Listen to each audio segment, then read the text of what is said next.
सचो सतराम। पर साहब सच साईं जी रामपुर में आई हूं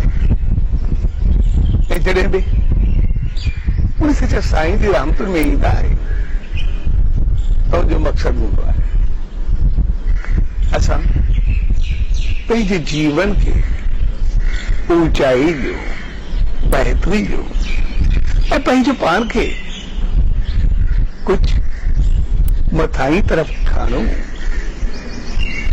ऐं जॾहिं बि असां उन सच साईं जी दामन में ईंदा आहियूं या के मंदिर या धर्म स्थल ते वेंदा आहियूं त उते असांखे ॿ चीजूं मिलंदियूं आहिनि,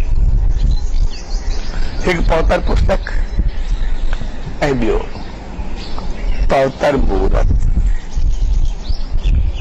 हकीकत में ॿिन्ही जो पंहिंजो पंहिंजो महत्व हूंदो आहे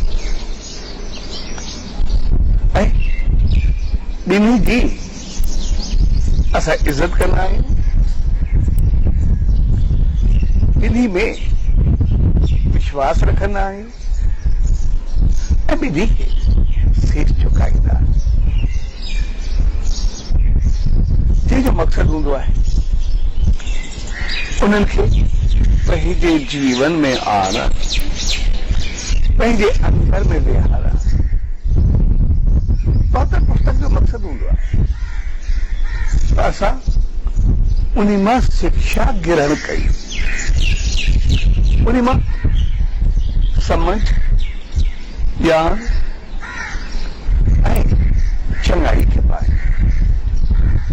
छाकाणि पौतर पुस्तक उन्हनि संतनि, उन्हनि महात्माउनि, देवनि, अवतारनि जा वचन हूंदा आहिनि। उहा ईश्वरी वाणी हूंदी आहे जेका उन्हनि खे रहमत थी करे मिलंदी आहे ऐं वरी असांखे ॾींदा आहिनि त तव्हां पंहिंजे जीवन खे ईअं हलायो। उहे पंहिंजा अनुभव, पंहिंजे अंदर जो आवाज़, पंहिंजी श्रद्धा, पंहिंजो विश्वास, पंहिंजो जीवन ऐं उन मालिक जी रहमत, उन जी सिख्या असां ताईं पहुचाईंदा ऐं उन श्रद्धा ऐं विश्वास इन करे ॾेखारींदा आहिनि त जीअं असां उनखे श्रद्धा ऐं विश्वास सां पंहिंजे जीवन में आणियूं। छाकाणि असां इंसान जेके बि आहियूं जंहिंजो बि दिल सां स्वागत कंदा आहियूं, जंहिंखे दिल सां प्यार कंदा आहियूं, जंहिंखे दिल सां अपनाईंदा आहियूं, उन जे लाइ असां कुझु बि करण जे लाइ तयार थी वेंदा आहियूं ऐं जंहिंखे दिमाग़ सां वठंदा आहियूं उहो कुझु थोरे वक़्त खां बाद असां खां अलॻि थी वेंदो आहे। तंहिंजे करे श्रद्धा, विश्वास, आस्था, यकीन, भाव जो मक़सद आहे दिल सां वठणु, दिल सां ग्रहण करणु, दिल सां पंहिंजे जीवन में आणणु। तंहिंजे करे श्रद्धा ऐं विश्वास जो वास्तो दिमाग़ सां न पर दिल सां थींदो त मक़सद उन्हनि खे असां पंहिंजे दिल सां वठूं, उन शिक्षाउनि ऐं गिरनि खे पंहिंजे जीवन में आणियूं ऐं असां उनखे अपनायूं। जेको असांखे हर रोज़ वरी वरी चयो वेंदो आहे इन मंत्र जो, इन वाणी जो, इन वचननि जो वरी वरी उच्चारण कयो, वरी वरी पौतर पुस्तक पढ़ो, जंहिंजो मक़सद हूंदो आहे त असां कॾहिं भुलिजी न वञूं। वरी वरी असांखे यादि जो मिलंदो रहे, वरी वरी असांखे उहा समझ ऐं ॼाण मिलंदी रहे। पोइ जेकॾहिं उहा मिलंदी त असां बहितर अंदाज़ सां सदाई हलंदा रहंदासीं। छाकाणि असां इंसान जी आदत हूंदी आहे न थोरे वक़्त खां बाद भुलिजी वेंदा आहियूं। तंहिंजे करे पौतर पुस्तक जो मक़सद आहे समझ ज्ञान शिक्षा जंहिं ते अमल करे असां पंहिंजे जीवन खे उन रस्ते जो राही पर आहियूं। ऐं ॿियो हूंदो आहे पौतर पुस्तक, जंहिंजो मक़सदु हूंदो आहे हिकु पौतर पुस्तक ऐं ॿियो हूंदो आहे पौतर मुहूर्त, जंहिंखे ऊच आस्थान ते रखियो वियो जे अॻियां शीश झुकायो वेंदो आहे। उन सचे साईं जी रहमत, उनजी मुहूर्त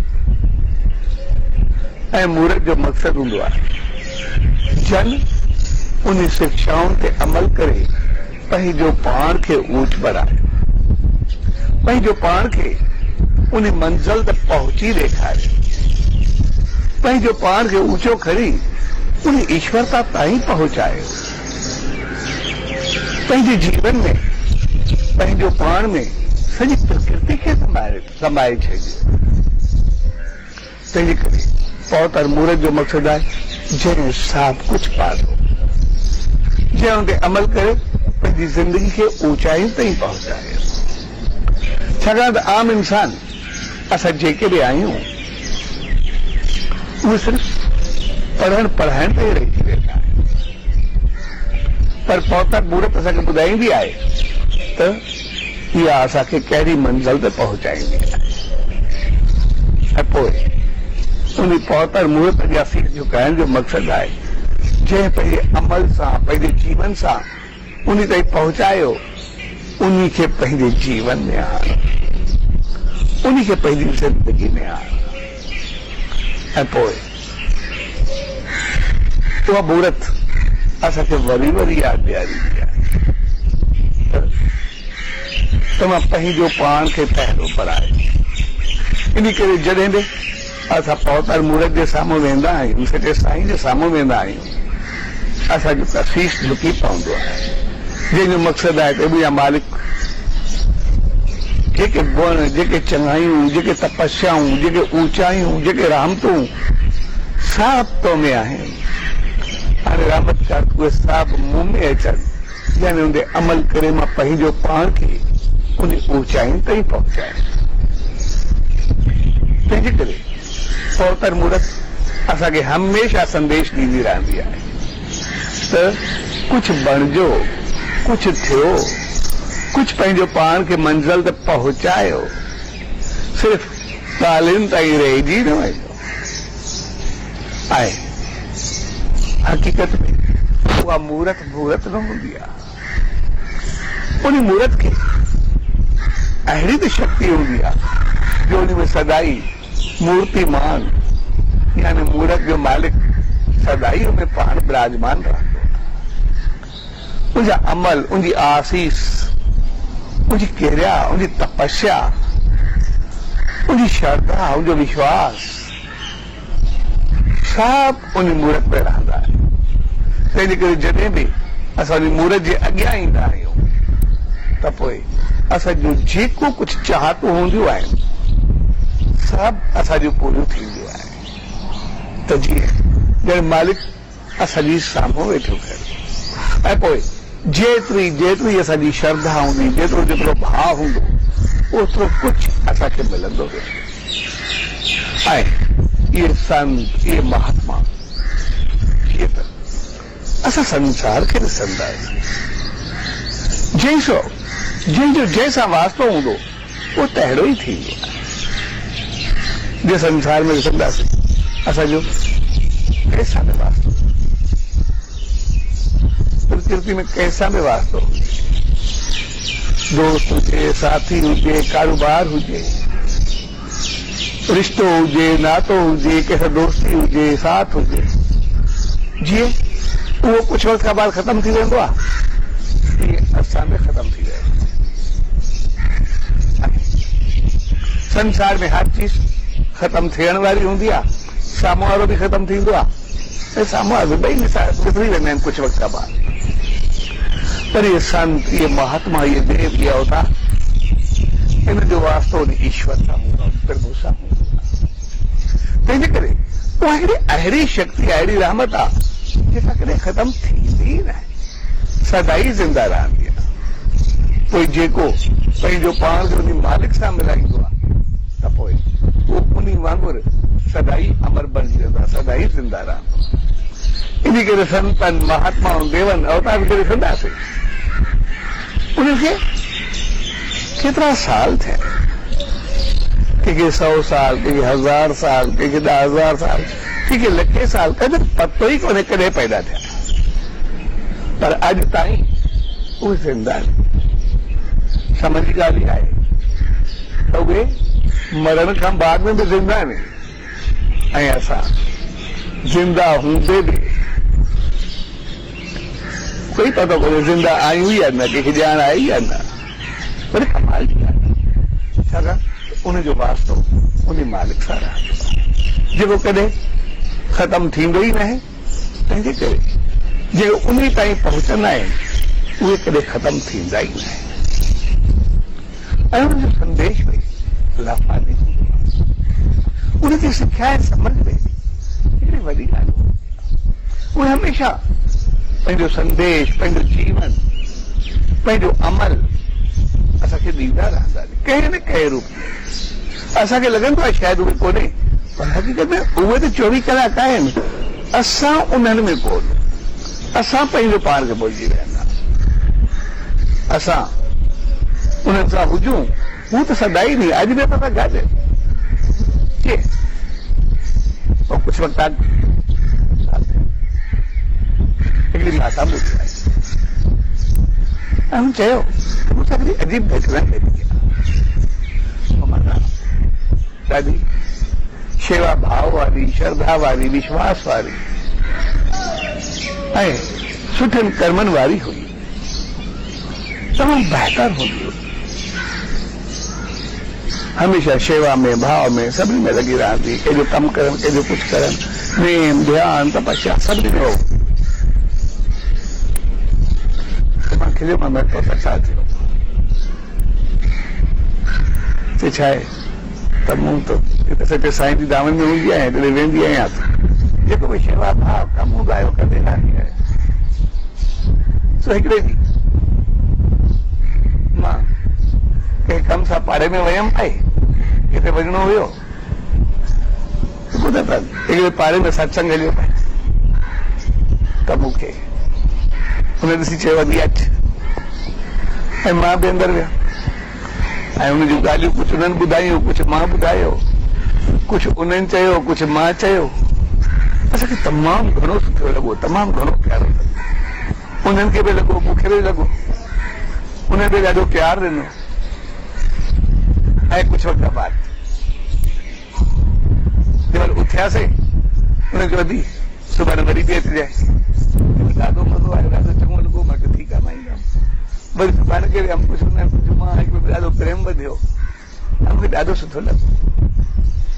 ऐं वरी चयो दीदी हाणे आई कर, मां बि उन्हनि सां प्रेम में, श्रद्धा में, ॻाल्हियुनि में ॾाढो सुठो, सुठियूं सुठियूं ॻाल्हियूं, सुठियूं सुठियूं कहाणियूं, हिक ॿिए खे सम्झाइणियूं तमामु सुठियूं हलनि पयूं। तव्हांजो एतिरो त पाण में प्रेम थी वियो जे रोज़ सुठियूं ॻाल्हियूं हुजनि, रोज़ बहितर सम्झाइणियूं हलनि, त मूंखे बि जेको अची पुॼे त हाणे टाइम थिए त मां सत्संग ते पहुचां ऐं उन्हनि खे बि हुजे त अभी अचनि, सुठी ॻाल्हि आहे। तंहिंजे करे मूंखे ॿियो कुझु सुझंदो ई न हो, सिर्फ़ु उहा चीज़ चङियूं ॻाल्हियूं ज़हन में हूंदियूं। ऐं पोइ मूंखे आहिस्ते आहिस्ते ॿियो कुझु वणंदो ई कोन, मूंखे सभु कुझु छुटंदो वियो। सिर्फ़ु ॻाल्हियूं कंहिंसां ॻाल्हाइनि, कंहिंसां वेहनि, कंहिंसां कुझु करणु, कंहिंसां कीअं असांजो हलंदो रहे। ईअं 15-20 ॾींहं मुंहिंजा गुज़रिया ऐं हिकिड़ी मां जीअं नेम में वेठमि, सचे साईं जो ध्यानु कयो, नेम कयमि। नेम में वेहण सां मां ॾिसां पई हिकिड़ी लंबी सीढ़ी आहे ऐं सीढ़ी जे अॻियां शांचा सतगुरु साईं सतरामदास साहिब जन, हुननि सां गॾु अमर शेख संत कंवरराम साहिब जन बीठा आहिनि ऐं टी हुननि सां गॾु मां आहियां। त मूंखे सचे साईं चयो अच त मथे हलूं, ऐं ईअं चई 5-6 ॾाका चढ़ी विया। पोइ तव्हां भगत साहिब बि 5-6 ॾाका मथे चढ़ी वियो ऐं मूंखे चयूं अच त मां हिकु ॾाको चढ़ियो ऐं ॿियो ॾाको न पई चढ़ी सघे त मां चयो भई मां त नथी चढ़ी सघां, मां कीअं कयां? मुंहिंजो छो असां चढ़ूं था तूं छॾा। ईअं चई करे ॿ चारि ॾाका ॿिया बि चढ़ी विया, भॻे सां बि पैदा चढ़ी वियो। मूंखे चयूं अच। मां पंहिंजे तरफ़ां पूरी कोशिशि कई पर चढ़ी न सघिया। आख़िर मां चयो मूंखां त ॿियो ॾाको नथो चढ़े।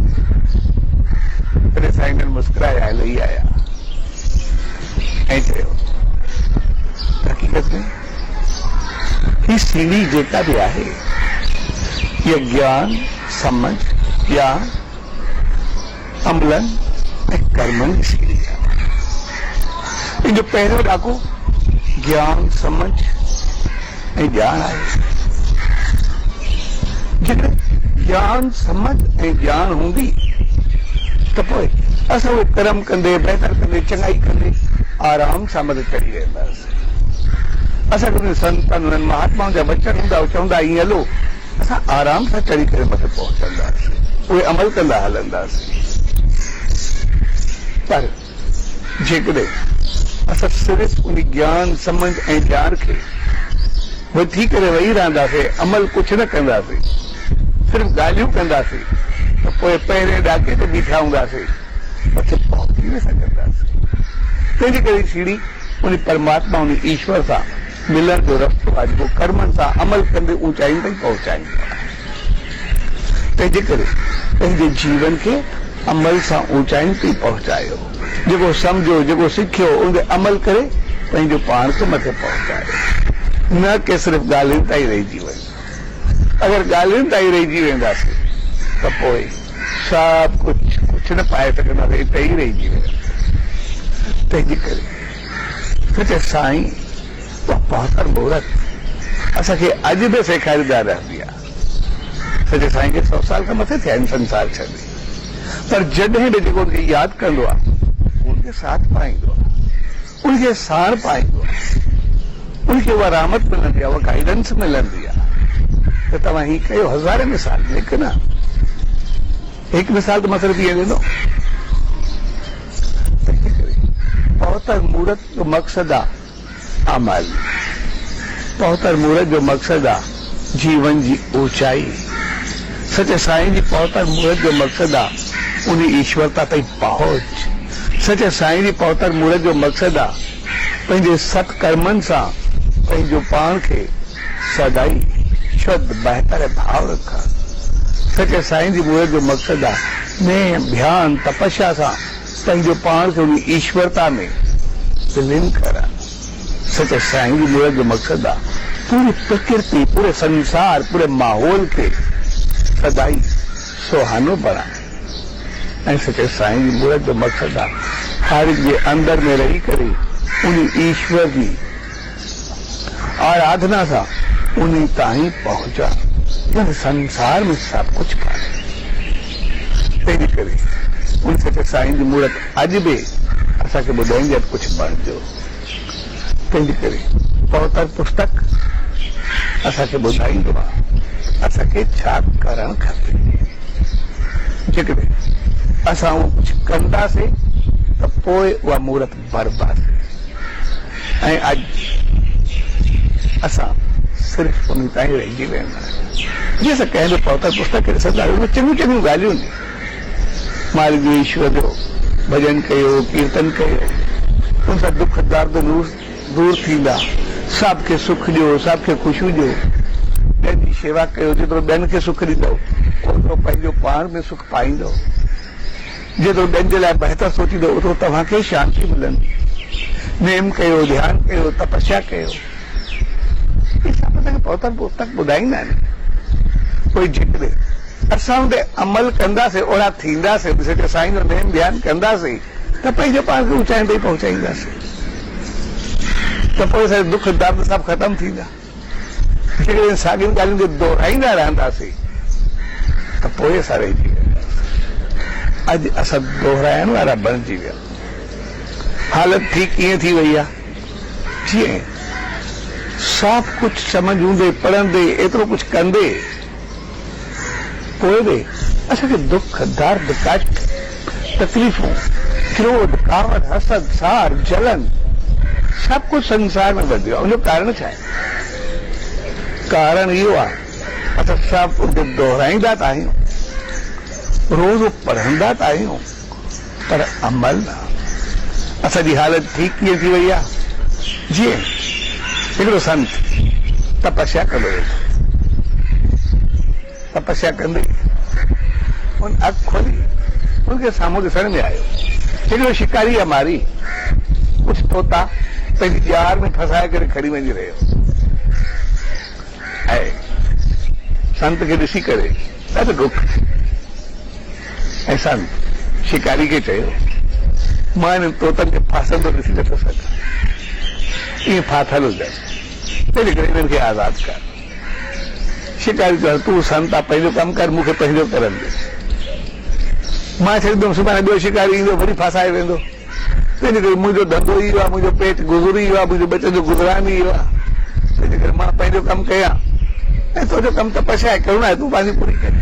मुंहिंजो सही आहे, माण्हुनि खे मना नथो करां, तुंहिंजो पंहिंजो धंधो आहे, तुंहिंजो पेशो आहे, जेको बि आहे मुंहिंजो वास न आहे, पर मां हिनखे नथो ॾिसी सघां, तंहिंजे करे तूं हिननि खे आज़ाद कर, तुंहिंजी महिरबानी थींदी। शिकारी जो ठीकु आहे, तूं संत अगरि चए थो त मां आज़ाद कयां थो। ऐं शिकारी उन्हनि खे आज़ाद करे ऐं संत खे आसीस वेठी हलंदो रहियो। पर संत सोचो त मां हाणे छॾायो, शिकारी चए सही पियो, अॼु मां छॾायो, सुभाणे ॿिया पकड़े वेंदसि, तंहिंजे करे इन्हनि तोतनि खे कुझु सम्झाइणु खपे। ऐं उन्हनि तोतनि खे सेखारणु शुरू कयो। शिकारी जंगल में ईंदो आहे, ॼार विछाईंदो आहे, दाणो फैलाईंदो आहे, लोभ ॾेखारींदो आहे ऐं ॼार में फासाईंदो आहे, तंहिंजे करे ॼार में फासण न घुरिजे। ऐं तोतनि खे जेको सेखारियो उहो सिखी वेंदा, हू बि साहब दाणो खाइण वेंदा ऐं साहब ॻाइण वेंदा। शिकारी जंगल में ईंदो आहे, ॼार फैलाईंदो आहे, दाणो विछाईंदो आहे, दाणो फैलाईंदो आहे, ॼार में फासण न खपे। ऐं ॿी चई ॾींहं में सभु एतिरो त सिखी विया, ॾींहुं राति वेठा ॻाइनि।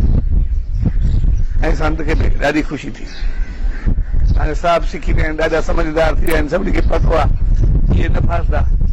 ऐं जेको ॻाइनि पिया हूंदा आहिनि, ॻाइण जे करे मुंहिंजी बि तपस्या, इहे सभु शणा थी विया आहिनि, तंहिंजे करे पंहिंजी दुनिया में रहनि, मां वञी करे ॿी कंहिं जॻह ते तपस्या कयां। ऐं तोतनि खे उते छॾे करे पाण हलियो वियो। ॿ ॾींहं गुज़रिया, तपस्या में वेठो, जीअं वेठो जे कननि ते आवाज़ पियो तोतनि जो। त शिकारी जंगल में ईंदो आहे, ॼार विछाईंदो आहे, दाणो फैलाईंदो आहे ऐं ॼार में फासण न घुरिजे। संत सोचो क्या तोतनि सां मुंहिंजी एॾी मोहबत आहे, उन्हनि एतिरो त मूंखां मोहबत कनि था कि मूंखे ॻोल्हींदे ॻोल्हींदे हिते अची नथो सघे। ऐं अची करे मूंखे ॾाढी अंदर में ख़ुशी थी।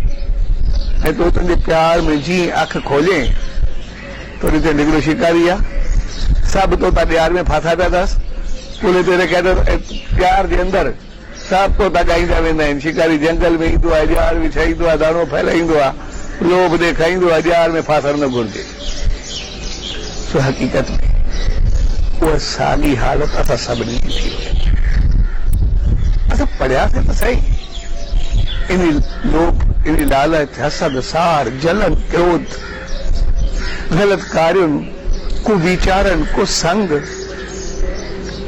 विकारनि, वासनाउनि जी ॼार में न फासण खपे। असां रोज़ पढ़ंदा, रोज़ दोहराईंदा, नेम करणु खपे, ध्यानु करणु खपे, चङाई करणु खपे, कंहिंखे सुख ॾियणु खपे, कंहिंखे बहितर ॾियणु खपे।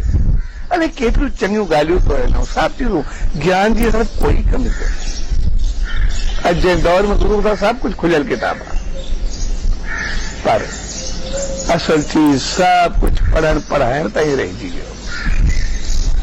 तंहिंजे करे असां सभिनी खे उते अमल जीवन ते पहुचायूं ऐं पहुचण मूलक उन मंज़िल ते पहुचायूं। तंहिंजे करे उहा माता मूंखे चवे पई त उन सचे साईं चयो त इहा समझ सां बात करण जी सीधी आहे, इन ते असांखे पहुचणो आहे। असां पंहिंजे जीवन खे अमल ते आणू, सचे साईं सम्झायो, छाकाणि असां जॾहिं मालिक जे दरबार में पहुचंदासीं असांखां इहो न पुछियो वेंदो तूं छा पढ़ी आहीं, छा पढ़ाए आहीं, छा ॿुधी आहीं, छा ॿुधाए आहीं, छा सम्झी आहीं, छा सम्झाए आहीं, छा सिखी आहीं, छा सेखारे आहीं। अहिड़ो कोई सवाल कोन हूंदो।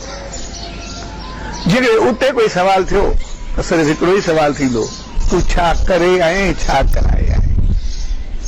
उते पंहिंजी कई साम्हूं ॾींदासीं, पंहिंजी कई साम्हूं रखंदासीं। असांजी कई उहो साम्हूं पसंदि पंहिंजी करे पौतर पुस्तक समझ ऐं शिक्षा ऐं पौतर मूर्त उनखे साईं जी उहा अमल जी ऊचाई, उहा कर्मनि जी उहा सीढ़ी जेका परमात्मा ताईं पहुचाए। तंहिंजे करे मंदर में ॿई हूंदा आहिनि। जेकॾहिं असां पौतर मूर्त परे करे छॾींदासीं त पोइ असां सिर्फ़ु ॻाल्हियुनि वारा बणिजी वेंदासीं ऐं धोखो खाई वेंदासीं। जेकॾहिं पौतर पुस्तक खे परे करे छॾींदासीं तॾहिं बि बिना समझ असांखे ॼाण न मिलंदी। तंहिंजे करे असां ॿिन्ही खे साम्हूं रखी पौतर पुस्तक पढ़ी करे मूर्त वांगुरु थियणो आहे।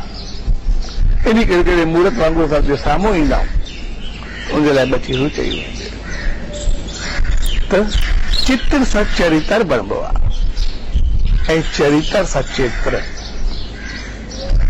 यानी चित्र सां चरित्र यानी साम्हूं जेका मूर्त माना चित्र उनखे ॾिसी करे उनजा गुण चङायूं सां पंहिंजो पाण में आणो, पंहिंजे चरित्र पंहिंजे अमलनि खे ऊचाई ॾियो। उहे गुण उहे चङायूं पंहिंजे जीवन में आणो। चित्र खे ॾिसी चरित्र बणायो, पंहिंजो अमल बणायो, पंहिंजी ज़िंदगी बणायो। ऐं वरी चरित्र सां चित्र जॾहिं उहो तव्हांजो अमल बणिजी वेंदो तव्हां वरी ॿियनि जे लाइ मिसाल बणिजी वेंदो, ॿियनि जे लाइ मूर्त बणिजी वेंदो। तंहिंजे करे मूर्त मां मूर्त बणिजो, पंहिंजो सचे साईं सां मिली करे पंहिंजो पाण खे उनजे गुणनि वांगुरु ऊचाई ॾियो, उनजी रहमतुनि खे पायो, उनजे अमलनि खे अपनायो, असांजो जीवन बणिजो।